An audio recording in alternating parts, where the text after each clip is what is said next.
তাহলে কি বলবো আমরা?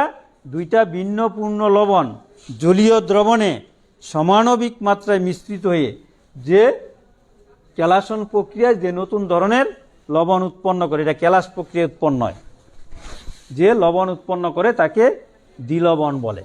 তাহলে এর একটা দ্বিলবণ। তারপর আসতেছে জটিল লবণ। জটিল লবণ, জটিল লবণ কোনটা? যেমন সোডিয়াম,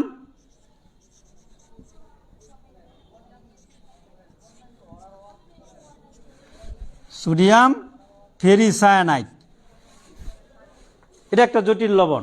এখানে দুইটা লবণ থাকে, একটা সোডিয়াম সায়ানাইড আর একটা হলো ফেরাস সায়ানাইড, দুইটা লবণ থাকে। এরকম পটাশিয়াম ফেরোসায়ানাইড। এখানে এই যে যারা যোজনী যদি না বুঝে থাকো তখন তোমরা কিছুই বুঝবে না।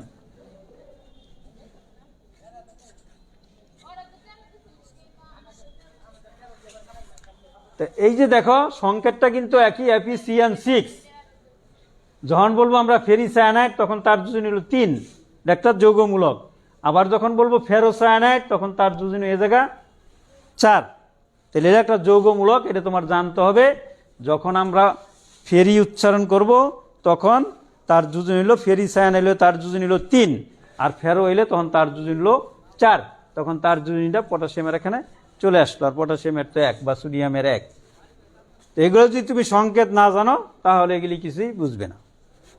এগুলি জানতে হলে তোমার সংকেত কিভাবে লিখতে হয়, যেগুলি আমরা এই যে প্রথম এবং দ্বিতীয় বিশেষ করে প্রথম এবং দ্বিতীয় এবং তৃতীয় ক্লাসে কিভাবে সংকেত লিখতে হয় সেগুলো আমরা বিস্তারিত আলোচনা করেছি। সেই ক্লাসগুলি আবার তুমি না হয় দেখে নিবে, ভালো করে দেখে নিবে। কারণ এগুলো যদি তুমি না বুঝো তাহলে সামনেরগুলো আর কিছুই বুঝবে না। সামনেরগুলো সবই আমরা সংকেতের মাধ্যমে দেখাবো। এখন থেকে যা পড়াচ্ছি সবই সংকেত দিয়ে দেখাবো। তাহলে জটিল লবণ আমরা কারে বলবো? এখানেও দুইটা লবণ সংযুক্ত থাকে, রাসায়নিকভাবে দুইটা লবণ সংযুক্ত থাকে। তাহলে দুইটা ভিন্ন পূর্ণ লবণ জলীয় দ্রবণে নির্দিষ্ট ওজন অনুপাতে বা নির্দিষ্ট ওজন অনুপাতে যুক্ত হইয়া যে নতুন ধরনের লবণ উৎপন্ন করে তাকে জটিল লবণ বলে। এটা আমরা সহজ ভাষায় যদি বলতে চাই, বইয়ের মধ্যে একটু কঠিন করে দেওয়া আছে, আমি সহজ ভাষায় একবারে বলে দিলাম। এটি হলো মূল কথা, যে দুইটা ভিন্ন পূর্ণ লবণ জলীয় দ্রবণে নির্দিষ্ট ওজন অনুপাতে সংযুক্ত হইয়া যে নতুন ধরনের লবণ উৎপন্ন করে তাকে জটিল লবণ বলেন। ঠিক আছে? এই যে সোডিয়াম ফেরিসায়ানাইড, পটাশিয়াম ফেরোসায়ানাইড, এরকম তুমি জানলে, একটা সংকেত জানলে বাকিগুলো লিখতে পারবো। তোমার যোজনী মনে রাখতে হবে যে একটা হলো ফেরি আর একটা হলো ফেরো, যোজনী কোনটা কখনো। এরকম যদি বলা হয় calcium ferrocyanide, sodium ferrocyanide, aluminium ferrocyanide, যা অসংখ্য লবণ আছে। এই হলো। তারপরে আসতেছে আমাদের আরেকটা লাস্ট, মিশ্র লবণ। এটা কি? মিশ্র লবণ।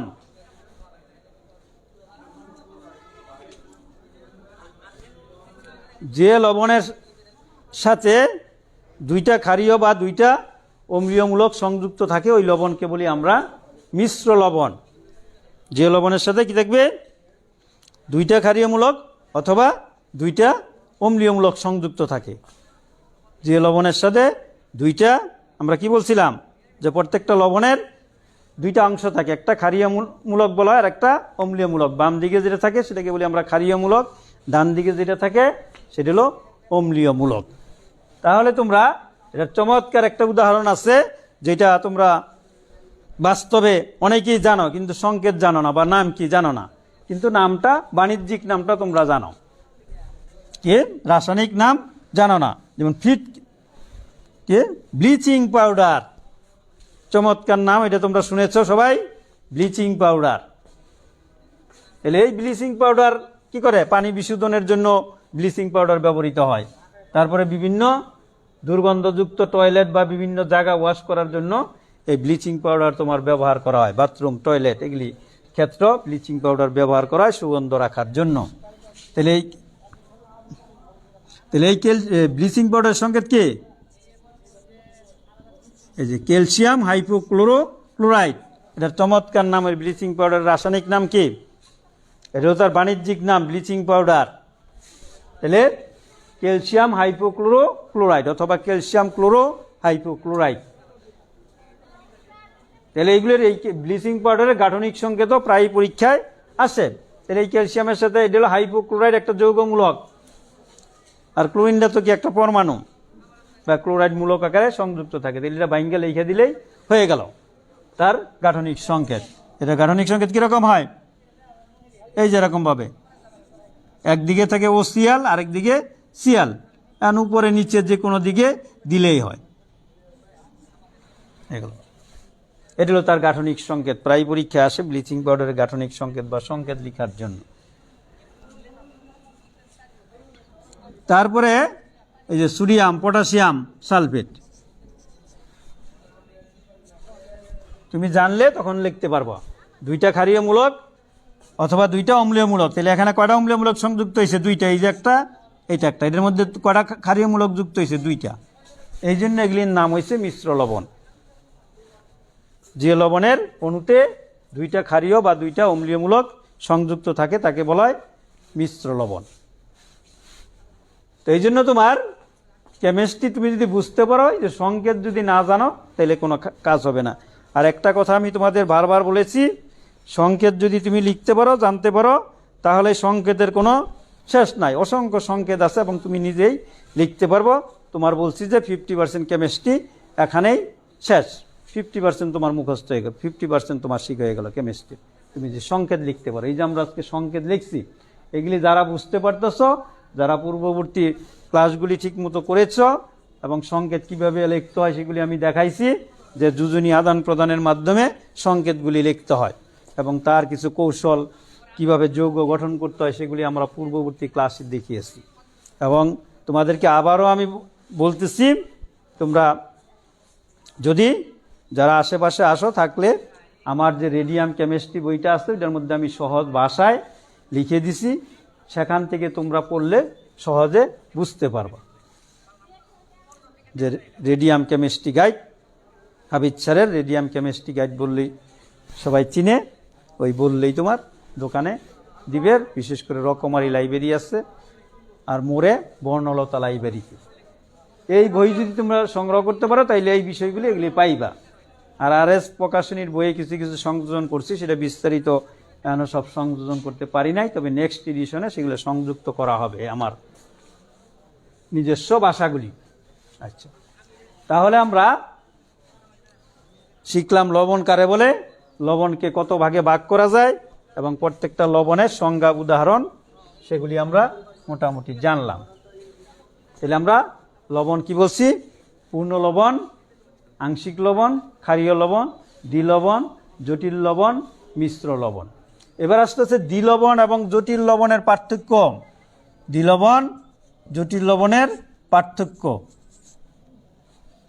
এই দুইটা লবণের মধ্যে কি পার্থক্য, এগুলি মাঝে মাঝে পরীক্ষায় প্রায় আসে, মোস্ট ইম্পর্টেন্ট। যে এই দ্বিলবণ জটিল লবণের পার্থক্য কি, বা দ্বিলবণ এবং জটিল লবণের পার্থক্যগুলি লিখো। তাহলে প্রথমে আমরা সংজ্ঞা দিলা, সংজ্ঞা উদাহরণ দিলে কি হবে? একটা পার্থক্য হয়ে যাবে। সংজ্ঞা আর উদাহরণ দিলে কি হবে? একটা পার্থক্য হয়ে যাবে। যদি আমরা সংজ্ঞা এবং উদাহরণ দেই তাহলে কি হবে? আল্লাহ মার্সেনারি।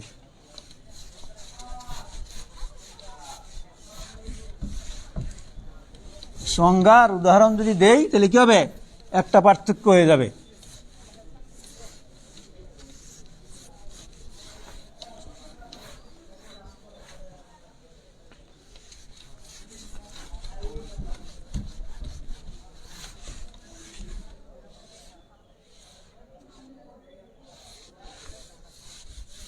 কি ব্যাপার, এগুলো কেন?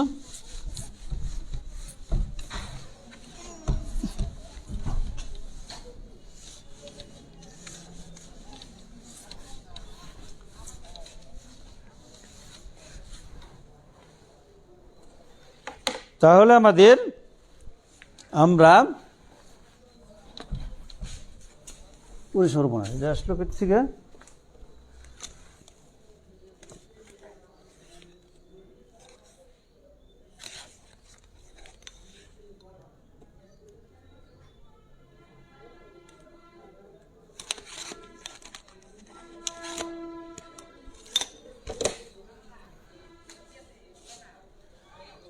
আচ্ছা, তারপরে আসতেছে আমাদের, এখন আমাদের আসতেছে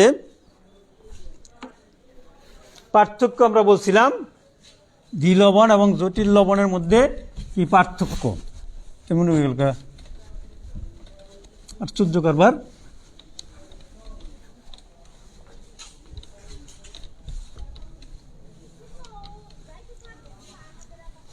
তাহলে পার্থক্য কি? তাহলে সংজ্ঞা উদাহরণ দিলে একটা পার্থক্য আমরা কি বলছি, দ্বি লবণ এবং জটিল লবণের পার্থক্য। একটা দ্বি লবণ আর একটা জটিল লবণ, এই দুটার মধ্যে পার্থক্য কি? আমরা বলছি সংজ্ঞা দিলে একটা পার্থক্য হয়ে যাবে, সংজ্ঞা উদাহরণ দিলে একটা পার্থক্য হয়ে যাবে। আমরা দ্বি লবণ কারে বলছিলাম, যে দুইটা ভিন্ন পূর্ণ লবণ জলীয় দ্রবণে সমানুপাতিক মাত্রায় মিশ্রিত হয়ে ক্যালাসন প্রক্রিয়ায় যে নতুন ধরনের লবণ উৎপন্ন করে তাকে দ্বি লবণ বলে। যেমন আমরা কি বলছিলাম, গুরুত্বপূর্ণ লবণটা যেটা চমৎকার নাম ফিটকিরি, যেটা অ্যান্টিসেপটিক হিসাবে কাজ করে। কোথাও কেটে গেলে, ব্যথা হলে ফিটকিরি লাগাইলে সাথে সাথে ব্যথা কমে যায়, সেখানে কোনো জীবাণু প্রবেশ করতে পারে না। আর জটিল লবণ আমরা কি বলছি, দুইটা ভিন্ন পূর্ণ লবণ জলীয় দ্রবণে নির্দিষ্ট ওজন অনুপাতে যুক্ত হয়ে যে নতুন ধরনের লবণ উৎপন্ন করে তাকে জটিল লবণ বলে। আর কি দ্বি লবণটা কি, জলীয় দ্রবণে আয়নিত হয় না। আর জটিল লবণটা কি, জলীয় দ্রবণে আয়নিত হয়। আর এটা কি করে, দ্বি লবণ জলীয় দ্রবণে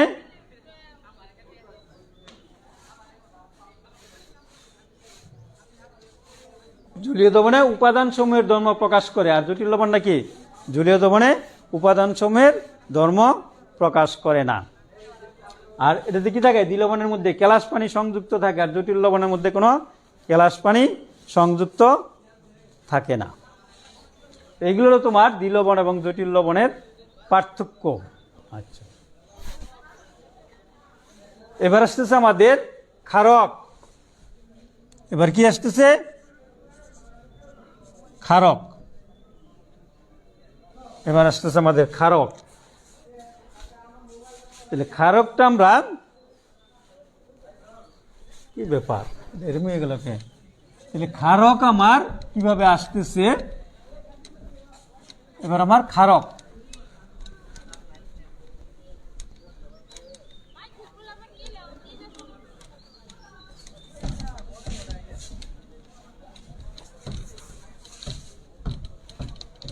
কি ব্যাপারটা কি,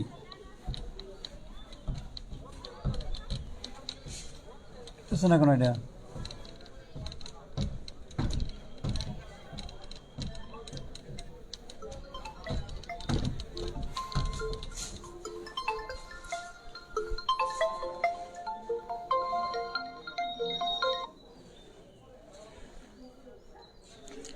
তারপর আসতেছে আমাদের ক্ষারক।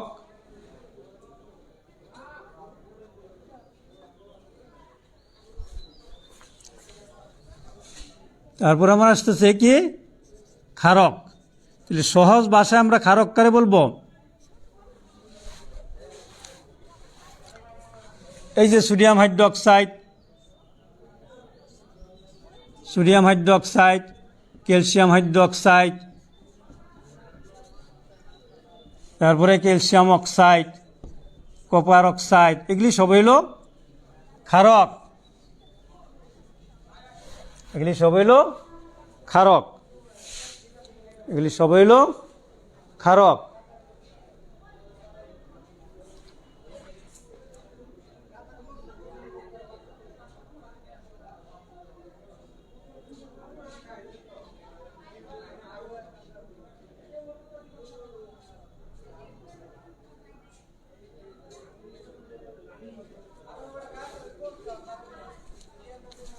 তারপর আসতেছে আমাদের ক্ষারক।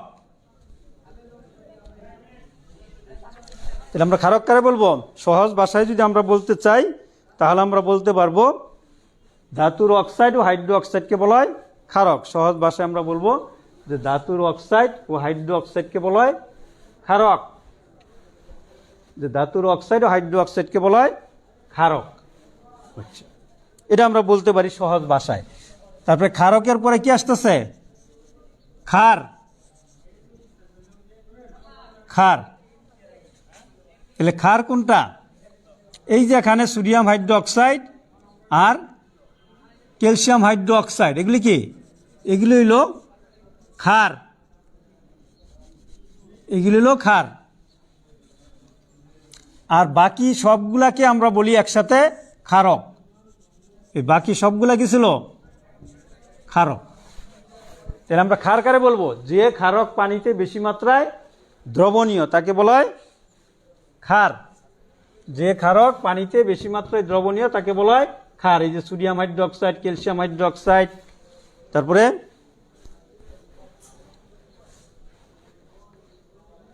অ্যামোনিয়াম হাইড্রোক্সাইড, এগুলি সব হইল ক্ষার।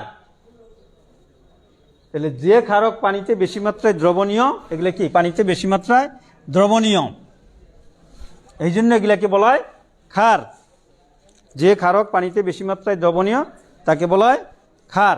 তাহলে সহজ ভাষায় আমরা এটা বলতে পারি ক্ষার। আচ্ছা, তাহলে পরীক্ষায় প্রায়ই প্রশ্ন আসে যে সকল ক্ষারই ক্ষারক, কিন্তু সকল ক্ষারক ক্ষার নয়। এই যে সবগুলো হইল ক্ষারক, কিন্তু আবার সকল ক্ষারক ক্ষার নয়। এই যে ক্যালসিয়াম অক্সাইড, কপার অক্সাইড, এগুলি কি? এগুলি শুধু ক্ষারক হিসাবে বিবেচিত হয়, ক্ষার না। এর পরীক্ষায় মোস্ট ইম্পর্টেন্ট, পরীক্ষায় প্রায় প্রশ্ন আসে সকল ক্ষারই ক্ষারক, কিন্তু সকল ক্ষারক ক্ষার নয়।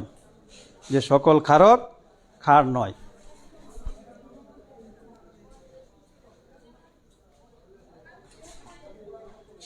সকল ক্ষারক ক্ষার নয়।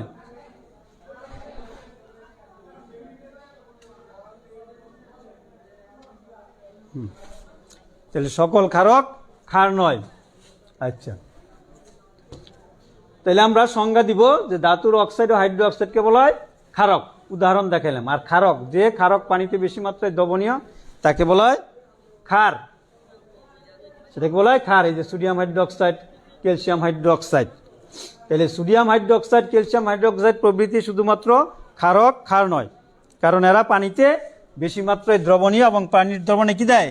হাইড্রোক্সিল আয়ন দেয় এবং ক্ষারের ধর্ম তীব্রভাবে প্রকাশ করে, যেগুলো এরকম আয়নিত হয়। ক্ষারের ধর্ম তীব্রভাবে প্রকাশ করে। পক্ষান্তরে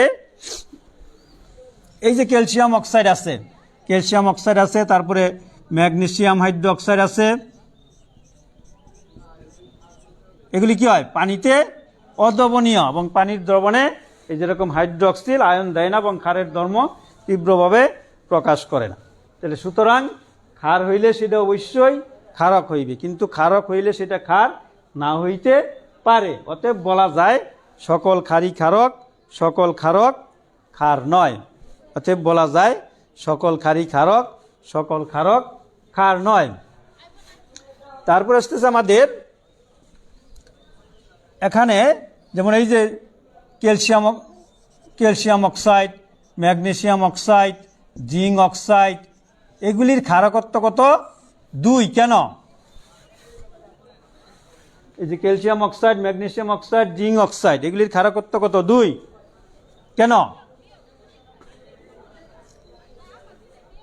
এগুলি ক্ষারকত্ব 2 কেন? এই যারা কি করতে পারে? এক ক্ষারীয় অ্যাসিড আমরা কোনটা বলছিলাম? ওই যে হাইড্রোক্লোরিক অ্যাসিড আছে, নাইট্রিক অ্যাসিড আছে, এগুলো কি বলা হয়? এক ক্ষারীয় অ্যাসিড। এই যে হাইড্রোক্লোরিক অ্যাসিড, নাইট্রিক অ্যাসিড,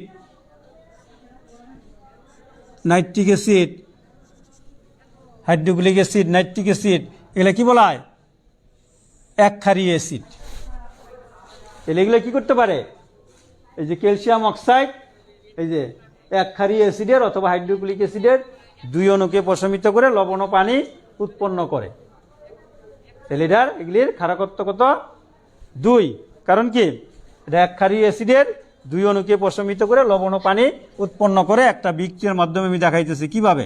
যেমন ক্যালসিয়াম অক্সাইড যদি হাইড্রোক্লোরিক অ্যাসিডের সাথে বিক্রিয়া করে তাহলে কি হবে? ক্যালসিয়াম ক্লোরাইড প্লাস পানি। তাহলে এখানে আমরা যদি সমতা করি তাহলে কি হলো? এখানে হাইড্রোজেন একটা, এখানে আছে 2টা, ক্লোরিন 2টা, এখানে আছে একটা। তাহলে 2 দিয়ে দিলে কয় অণু হলো? এই 2 অণু। এই জন্য এটার অম্লত্ব হলো 2। এরকম ম্যাগনেসিয়াম অক্সাইড দিয়ে হাইড্রোক্লোরিক অ্যাসিড দিলে কি হবে? এই 2 অণুই হবে। জিঙ্ক অক্সাইড দিয়ে দিলে 2 অণু হবে, বিক্রিয়ার মাধ্যমে দেখাইতে হবে। তাহলে আমরা কি বলবো? এটার অম্লত্ব 2। এই যে এগুলির অম্লত্ব কত 2, এই যে আমরা দেখাইলাম এগুলির অম্লত্ব হলো 2, এগুলির অম্লত্ব কত 2 কেন? Calcium oxide, magnesium hydroxide, zinc hydroxide, zinc oxide, এগুলির অম্লত্ব 2 কেন? তাহলে এটা কি করতে পারে? এক ক্ষারীয় অ্যাসিডের 2 অণুকে প্রশমিত করে লবণ ও পানি উৎপন্ন করে, এই জন্য তার অম্লত্ব হলো 2। আবার এরকম কি আছে, ফেরিক অক্সাইড আছে, তারপরে অ্যালুমিনিয়াম অক্সাইড আছে, এগুলির অম্লত্ব কত?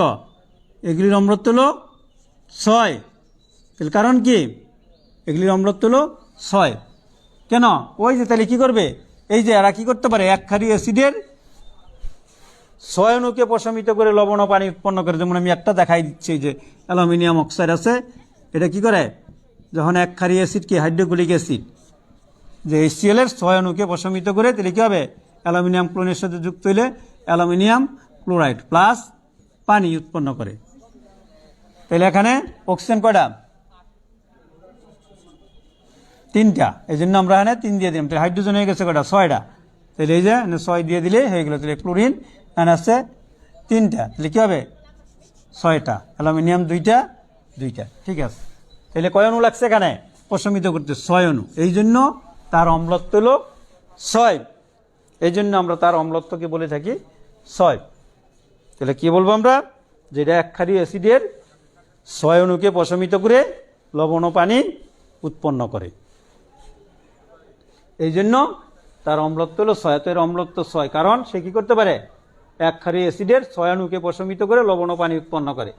বুঝলে একদম সোজা। এখানে রাখলো 2 অণু, এই জন্য তারটা হলো 2, আর ওখানে লাগছে 6 অণু, এই জন্য তারটা হলো 6, যে এক ক্ষারীয় অ্যাসিডের 6 অণুকে প্রশমিত করে লবণ ও পানি উৎপন্ন করে।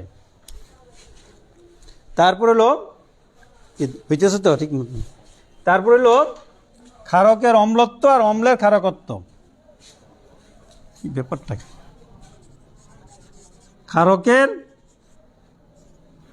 ক্ষারকের অম্লত্ব আর একটা হলো অম্লের ক্ষারকত্ব।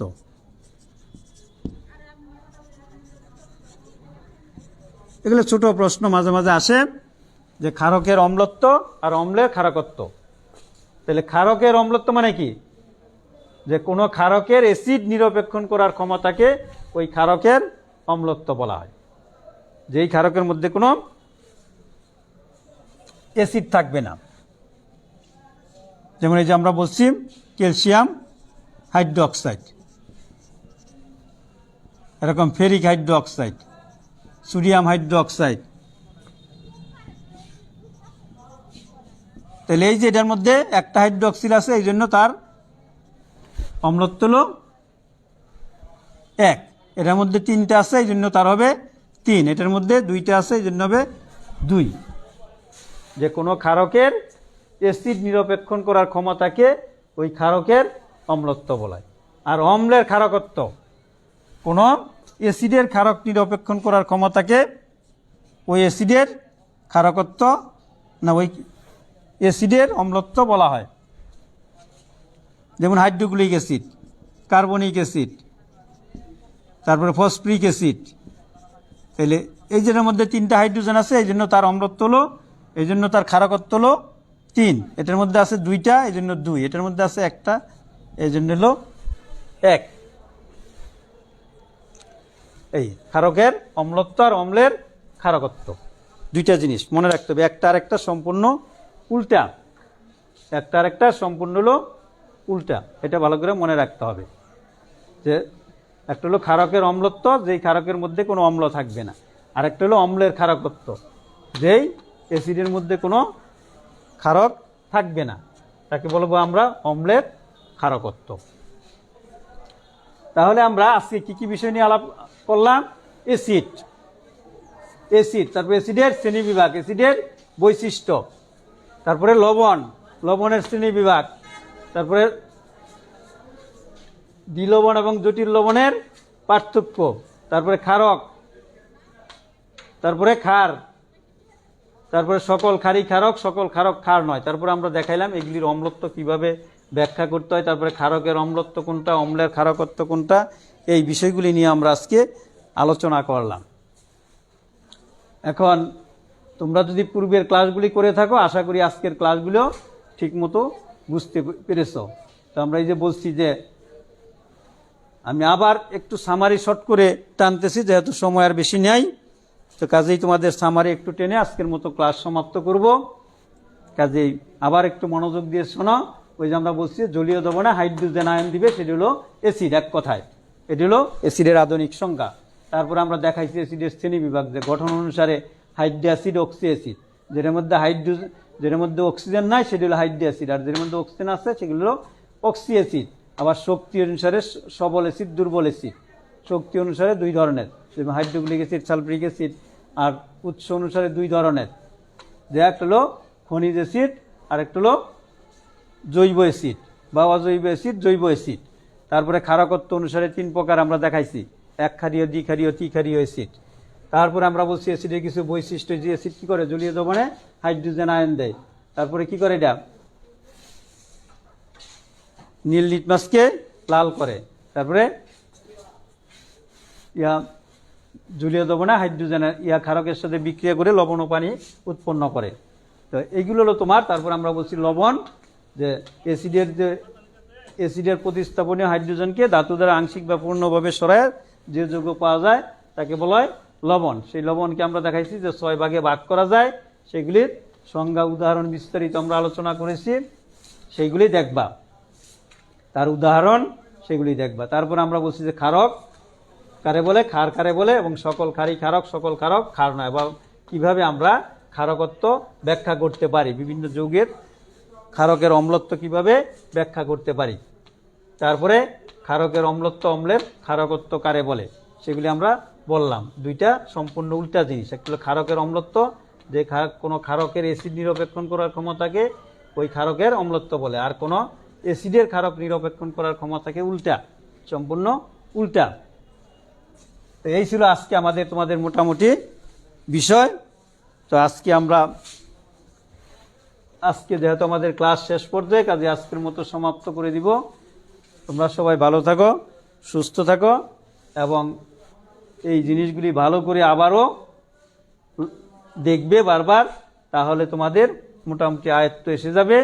যদি সংকেতগুলি বুঝে থাকো কিভাবে সংকেত দেখতে হয়, আমরা সেই কথাগুলি আগের পূর্ববর্তী ক্লাসে বেশ বিস্তারিত আলোচনা করেছি। যারা ক্লাস করেছো, আশা করি আজকের ক্লাসগুলি তাদের জন্য বুঝতে কোনো সমস্যা হবে না। সকলের সুস্বাস্থ্য ও মঙ্গল কামনা করে আজকের মতো শেষ করছি। আল্লাহ হাফেজ। সবাই ভালো থাকো, সুস্থ থাকো।